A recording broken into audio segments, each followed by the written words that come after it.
अस्सलाम वालेकुम। आज हम 12th मैथ्स का चैप्टर नंबर 3 स्टार्ट करेंगे। इसका गेस्ट पेपर कवर करेंगे। इससे अप्रॉक्सीमेटली पेपर में 8 शॉर्ट क्वेश्चंस आते हैं और ये short question point of view से काफ़ी इंपॉर्टेंट चैप्टर है। सबसे पहले 3.1 में से वो अप्रॉक्सीमेटली दो तरह के सवाल पूछता है। पहला सवाल वो ये पूछता है कि use differential to find D Y by D X and D X by D Y, यानी डिफरेंशियल को इस्तेमाल करते हुए D Y by D X और D X by D Y की वैल्यू कैलकुलेट करनी है। तो इसका सारा कॉन्सेप्ट चैप्टर नंबर 2 से रिलेटेड ही है। जैसे हम चैप्टर नंबर 2 में डेरिवेटिव निकालते थे, सेम उसी तरीके से इसमें भी डेरिवेटिव ही कैलकुलेट करने हैं, क्योंकि उसने आपसे D Y by D X निकालने को बोला। तो हम सेम प्रोसेस पे चलेंगे, दोनों साइड्स पे डी बाई डी एक्स लेंगे। x4 का डेरिवेटिव कितना होता है 4x3। वाई स्क्वायर पे पावर रूल अप्लाई करेंगे। यहाँ भी हमने पावर रूल अप्लाई किया। कैसे?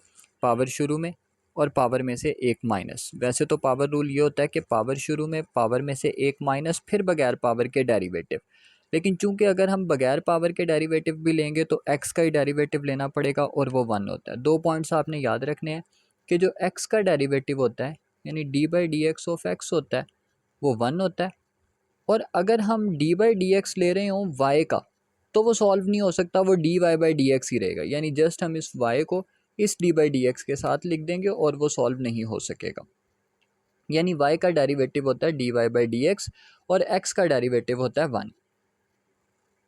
तो 4x, जब x की पावर 4 का डेरिवेटिव लिया तो पावर शुरू में, पावर में से एक माइनस। इसी तरह जब वाई स्क्वायर पे अप्लाई किया तो पावर शुरू में, पावर में से एक माइनस, लेकिन बगैर पावर के डेरिवेटिव भी लेना है, क्योंकि अब बगैर पावर के डेरिवेटिव y का लिया जाएगा। तो y का डेरिवेटिव कितना होता है D Y over D X. इसी तरीके से जब हम इस साइड पे आएंगे तो एक्स वाई स्क्वायर लिखा हुआ है, यानी ये मल्टीप्लाई हो रहा है। तो पहले वाला एज इट इज़, दूसरे का डेरिवेटिव प्लस दूसरा एज इट इज़ पहले का डेरिवेटिव। ये चीज़ें हमने ऑलरेडी दूसरे चैप्टर में अंडरस्टैंड की हुई हैं। और कांस्टेंट टर्म का डेरिवेटिव तो ज़ीरो होता है। ये 4x3 एज इट इज़ रहेगा, ये 2y D Y by D X as it is आ गया। और ये भी सिंपली इसी तरीके से सॉल्व करेंगे, पावर रूल लगा देंगे, x एज इट इज़ रहेगा और यहाँ x का डेरिवेटिव 1 और वाई स्क्वायर 1 ज़र वाई स्क्वायर। ये सारा काम चैप्टर नंबर 2 से रिलेटेड है। फिर हम D Y by D X वाली चीज़ों को एक तरफ रख लेंगे और सिंपल जो D Y by D X के बगैर वाली चीज़ें हैं उनको दूसरी तरफ भेज देंगे। यानी ये 4x3 दूसरी तरफ जाके माइनस हो जाएगा, ये प्लस वाई स्क्वायर दूसरी साइड पे जाके, इसी तरीके से ये बल्कि इसी साइड पे है तो इसी साइड पे रहेगा, ये 4x3 उधर जाके माइनस हो जाएगा। D Y by D X हमने कॉमन ले लिया, अंदर बचा 2y माइनस 2xy और इधर इस चीज़ को ऐसे ही उतार लेंगे। ये यहाँ मल्टीप्लाई हो रहा है, दूसरी साइड जाके डिवाइड हो जाएगा और D Y by D X की वैल्यू निकल आएगी।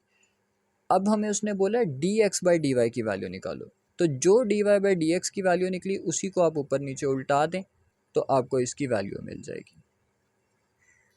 नेक्स्ट क्वेश्चन भी सेम है, इसमें भी हमें D Y by D X और D X by D Y निकालना है। तो सेम उसी तरीके से पहले एक्स वाई पे चलेंगे, दोनों मल्टीप्लाई हो रहे हैं, पहला वाला एज इट इज़, दूसरे का डेरिवेटिव, दूसरा एज इट इज़, पहले का डेरिवेटिव। y का derivative D Y by D X रहेगा, x एज इट इज़ आ गया, ये y इसी तरह, और x का डेरिवेटिव 1 होता है, वो लिखने की ज़रूरत नहीं है। log नेचुरल x का डेरिवेटिव कितना होता है? log नेचुरल x का डेरिवेटिव होता है 1 ओवर x। तो जो भी D Y by D X वाली चीज़ें हैं वो एक साइड पे, तो log नेचुरल x का जो डेरिवेटिव होता है वो होता है 1 ओवर x, और c एक कांस्टेंट टर्म है, इसका डेरिवेटिव 0 रहेगा।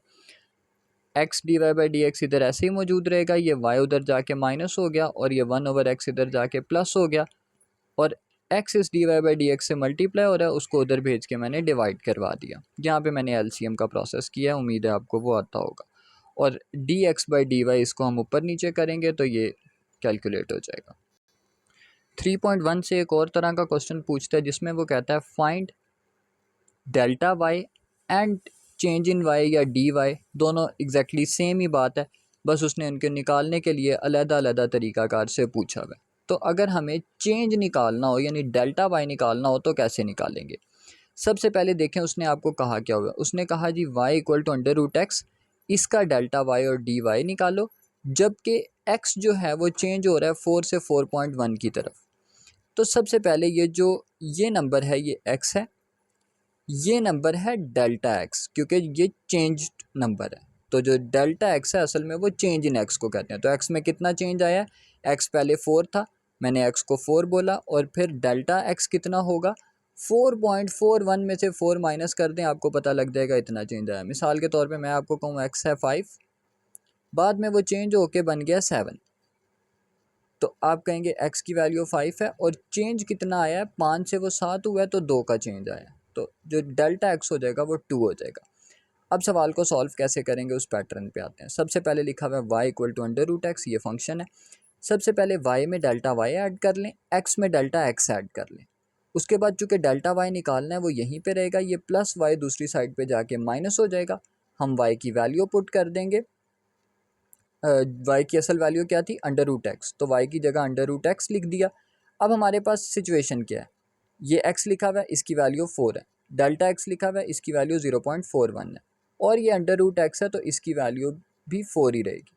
उसके बाद इन दोनों को सॉल्व करेंगे तो 0.10 आंसर आ जाएगा, जो कि डेल्टा y का आंसर होगा। अब हमें dy निकालना है। आसान लफ्ज़ों में बात करूँ तो आपको सिर्फ इस फंक्शन का डेरिवेटिव निकालना है। मैंने दोनों साइड्स पे dy/dx लिया। अंडर रूट एक्स का डेरिवेटिव कैसे निकलेगा, ये x के ऊपर 1/2 लिखा हुआ है, वही बात, पावर शुरू में, पावर में से एक माइनस, तो ये आ गया 1/2, और पावर में से जब एक माइनस किया तो वो आ गया माइनस का 1/2, और उसको प्लस बनाने के लिए मैंने नीचे शिफ्ट कर दिया, तो ये नीचे जाके पॉजिटिव हो गया, इसीलिए मैंने 1/√2x लिख दिया। पर यहाँ मुझे सिर्फ dy की वैल्यू चाहिए, तो ये dx इधर मल्टीप्लाई हो रहा है, मैं उसको इधर डिवाइड हो रहा है, मैं इसको उधर भेज के मल्टीप्लाई कर दूंगा, और dx की वैल्यू मेरे पास पड़ी हुई है। जाहिर सी बात है, dx का मतलब यही है कि जितना x में चेंज आ रहा है, तो x में चेंज आ रहा था 0.41 का, तो मैंने 0.41 लिख दिया dx की जगह, और उसके बाद मैंने इन दोनों वैल्यूज़ को आपस में मल्टीप्लाई कराया। आप देख पा रहे हैं कि दोनों आंसर्स मेरे पास एग्जैक्टली सेम आए हैं, क्योंकि डेल्टा y और dy का मतलब एक ही है। 3.2 में से एक शॉर्ट क्वेश्चन मस्ट आता है, ये बेसिक इंटीग्रल्स की एक्सरसाइज है, बेसिक इंटीग्रेशन के रूल्स को परफॉर्म करना है।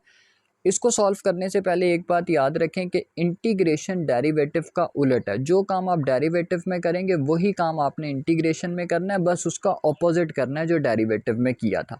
मिसाल के तौर पे अगर मैं आपको कहूँ कि आप 3x² का डेरिवेटिव निकालें, तो आप क्या कहेंगे, आप कहेंगे कि पावर शुरू में वो 3 से मल्टीप्लाई हो जाएगी, पावर में से एक माइनस, तो 3 2 6 x1, ये हमारे पास 3x² का डेरिवेटिव आ गया। इंटीग्रेशन इसका बिल्कुल उलट है। क्या करेंगे आप, इंटीग्रेशन में आप ये करेंगे कि कोफिशिएंट पे तो अप्लाई नहीं होगी, 3 को बाहर निकाल दिया, x² पे ज़रूर अप्लाई होगी। तो x² पे कैसे अप्लाई होगी, आप डेरिवेटिव में पावर में से एक माइनस करते थे, यहाँ पावर में एक प्लस करेंगे। डेरिवेटिव में आप पावर शुरू में मल्टीप्लाई कराते थे, यहाँ आप पावर डिवाइड करवाएंगे। बस इतना सा काम है, ये ऑपोजिट काम है डेरिवेटिव का। जो भी काम डेरिवेटिव में हो रहा है हमें उसका उलट काम यहाँ पे करना है। तो कैसे किया, पावर में से एक प्लस और नई पावर से डिवाइड, 2 + 1, पहले पावर 2 थी उसमें 1 प्लस किया, और नई पावर 3 है तो उससे डिवाइड कर दी, 3 3 से कैंसिल। इसी तरीके से 2 पे तो अप्लाई नहीं होगा, 2 बाहर निकल आया, सिर्फ x पे अप्लाई होगा। x के ऊपर पावर है 1, उसमें मैंने एक प्लस कर दिया, नई पावर से डिवाइड कर दिया, तो 2 और 2 कैंसिल आउट हो गए। अब आते हैं 1 की तरफ। 1 एक कांस्टेंट है, याद रखें ये कोफिशिएंट नहीं है, कांस्टेंट है। कोफिशिएंट वो होता है जो x के साथ होता है। 1 का इंटेग्रल कितना आएगा, 1 का इंटेग्रल हमेशा हमेशा x होता है, और प्लस c इसलिए डालते हैं कि हमने यहाँ पे इंटेग्रल सॉल्व करवा लिया, जहाँ आप इंटेग्रल सॉल्व करवाएंगे वहाँ आप प्लस c लिखेंगे, तो ये हमारे पास पहला इंटेग्रल सॉल्व होके आंसर आ गया। दूसरे की तरफ चलते हैं, अंडर रूट x + 1/√x। क्या करेंगे, x की पावर 1/2 लिख ली, यहाँ भी मैंने x की पावर 1/2 लिख ली। इधर तो काम सिंपल है, पावर में एक प्लस और नई पावर से डिवाइड, और यहाँ क्या करेंगे, ये 1/2 ऊपर जाके -1/2 हो जाएगा, और उसी तरीके से आप पावर में एक प्लस करेंगे और नई पावर से डिवाइड कर देंगे। बस लास्ट में एक स्टेप का ख्याल रखिएगा कि ये नीचे 3/2 है, ऊपर जाके ये 2/3 हो जाएगा। ये नीचे 1/2 है, ऊपर जाके ये 2/1 हो जाएगा।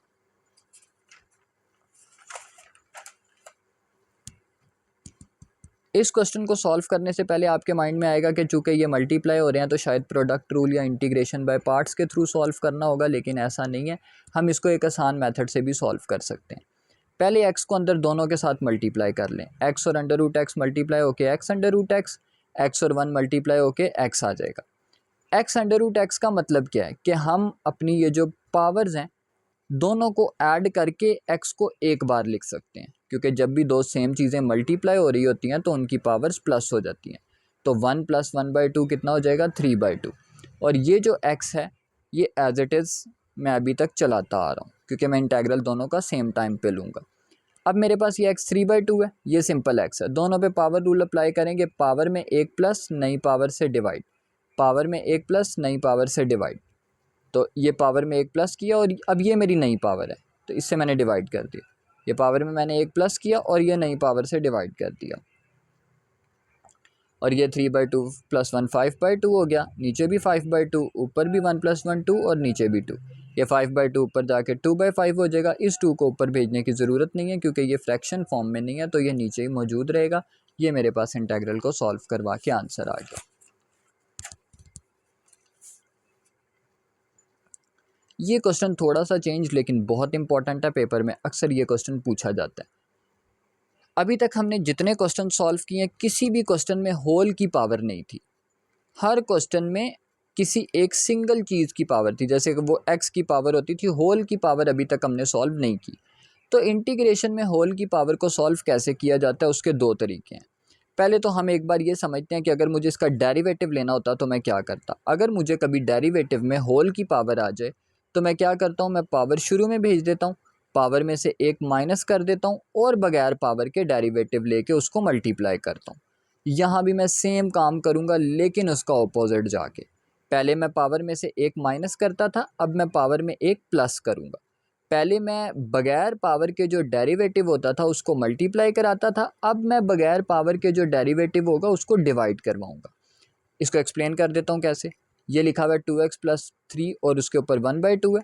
मैंने सबसे पहले पावर में एक प्लस किया, नई पावर से डिवाइड कर दिया। अब 2x + 3 का डेरिवेटिव कितना आएगा। 2x का डेरिवेटिव होता है 2 और 3 का तो 0 हो जाएगा, तो यहाँ तो बात ख़त्म हो गई। डेरिवेटिव मेरे पास आ गया 2।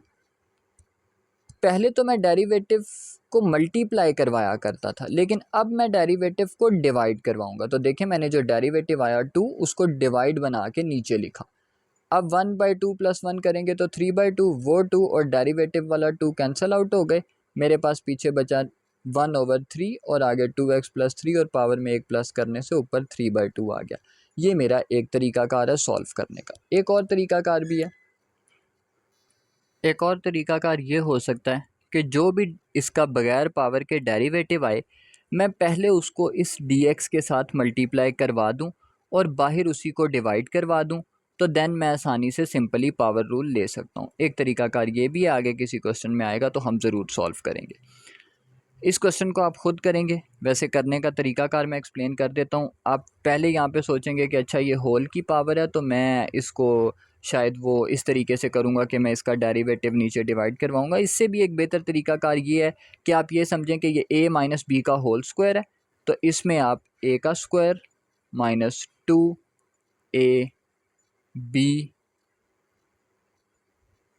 + b का स्क्वायर आप ये कर लें। उसके बाद आप इन तीनों का अलग-अलग इंटेग्रल ले लीजिएगा। x का अलग इंटेग्रल ले लीजिएगा, 2 का अलग इंटेग्रल ले लीजिएगा, 1/x का अलग इंटेग्रल ले लीजिएगा।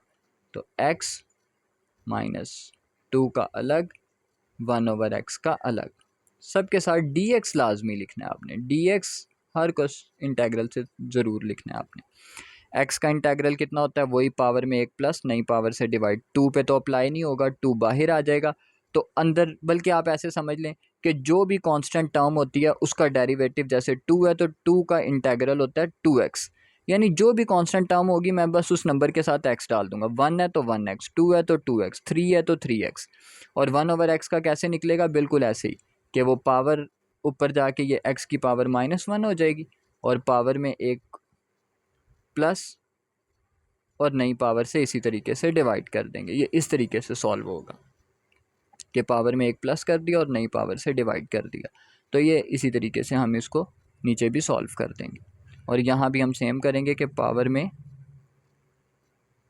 एक प्लस और नई पावर से डिवाइड। और यहाँ भी सेम इसी पैटर्न पे ही हम चलेंगे कि, या बल्कि इसका एक आसान हल भी हो सकता है, वो ये कि आप ये सोचें कि 1/x किसका डेरिवेटिव होता है। हमने इस एक्सरसाइज इस वीडियो के स्टार्ट पे बात की थी कि log नेचुरल x का डेरिवेटिव लें तो वो 1/x होता है। तो 1/x का इंटेग्रल क्या होगा, जो उसका डेरिवेटिव होता है। तो 1/x किसका डेरिवेटिव है, log नेचुरल x का, तो यही इसका इंटेग्रल है। आप ऐसे भी सोच सकते हैं कि कोई नंबर किसका इंटेग्रल होता है, किसका डेरिवेटिव होता है, तो वो जिसका डेरिवेटिव होता है वही असल में उसका इंटेग्रल होता है। तो इस तरीके से आप इसको सॉल्व कर सकते हैं। उम्मीद है आपको यहाँ तक ये क्लियर हो गया होगा। ये 3.2 तक के सारे इंपॉर्टेंट शॉर्ट क्वेश्चंस हमने कवर कर लिए हैं।